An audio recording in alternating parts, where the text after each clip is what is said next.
Coucou les papillons, j'espère que vous allez vraiment très bien aujourd'hui. Alors, je vais procéder au tirage de cartes sur un sujet qui m'a été proposé par Victoria77, que je remercie infiniment. Et donc, pour ce faire, je vais utiliser l'oracle G, où j'ai retiré la carte qui va représenter les gilets jaunes. Car lors de mes nombreux tirages, je me suis aperçu que lorsque cette carte sortait, cela correspondait aux gilets jaunes. Voilà, le jeune homme blond, voilà, ou jaune. Donc, je vais brasser les cartes et demander à cet oracle ce qu'il a à nous dire concernant les gilets jaunes et le devenir.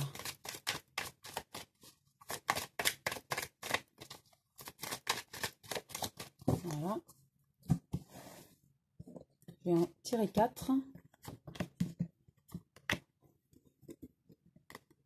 Et 4. La première carte.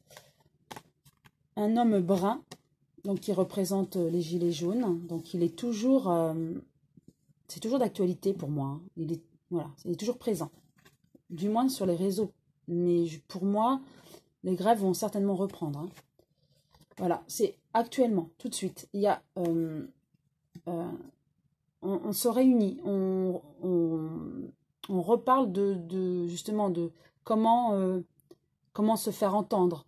Comment est-ce qu'on continue les grèves? Voilà, là en tout cas c'est pour parler. Ouais, dans la ville. Et il y a des tensions. Tensions par rapport aux gilets jaunes. Donc peut-être de l'énervement, que le gouvernement ne les écoute pas. Peut-être entre eux aussi. Peut-être que certains ne s'entendent plus, ou ne sont plus sur la même longueur d'onde, ou ne s'accordent plus pour comment se faire entendre.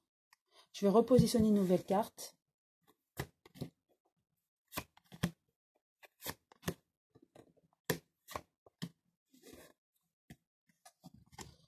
Alors, ouais, depuis cet hiver en tout cas, il y a un homme qui se démarque et qui est plus virulent que d'autres pour moi.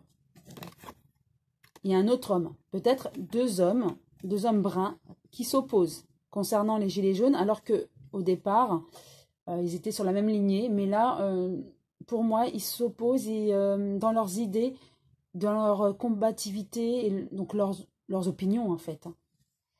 Oui. Avec la ville, voilà, il y aura quand même, on arrivera à la paix, un apaisement pour moi. Donc, est-ce que les grèves vont continuer? En tout cas, les revendications, oui, vont certainement continuer. En tout cas, il y aura quand même la paix. Hein. Et il y a la justice. Donc, pour certaines personnes, je vois la justice. Il y aura des procès pour certains gilets jaunes. Je vais repositionner une carte sur la paix pour savoir à quel niveau. Voilà. Dans les communications, en fait. Il y aura un apaisement. Peut-être avec l'Élysée. Hein. Voilà. Cette carte, la ville, représente peut-être l'Élysée. Hein. Il y aura la paix. Le voyage, pour moi, c'est la communication hein, des idées. Ouais. Donc, pour répondre à la question, je dirais, il y a des revendications, toujours. Des hommes en intra-gilets jaunes qui doivent s'opposer au niveau de leurs idées. Hein. Surtout depuis cet hiver. Il y a néanmoins il y aura une paix hein, avec l'Élysée. Certaines personnes qui vont, des gilets jaunes qui vont passer devant la justice. Hein. Voilà, c'est ce que je vois. Hein. Voilà, j'espère avoir répondu à Victoria77. Hein. Pour moi, il y a toujours des revendications, hein, des pourparlers. Mais je vois la paix quand même, hein, donc malgré la justice pour certains, hein, voilà. Mais c'était prévu pour moi, c'est comme si ça ressort du passé en fait. C'était prévu. Ils ont été assignés, les personnes ont dû être assignées et là vont passer en justice. Voilà. Mais il y aura pour moi, même s'il y a des grèves, ça sera moins virulent que ce qu'on a connu. Voilà, j'espère avoir répondu à Victoria 117 et puis à certains d'entre vous qui se posaient la question. Et je vous dis à très bientôt les papillons.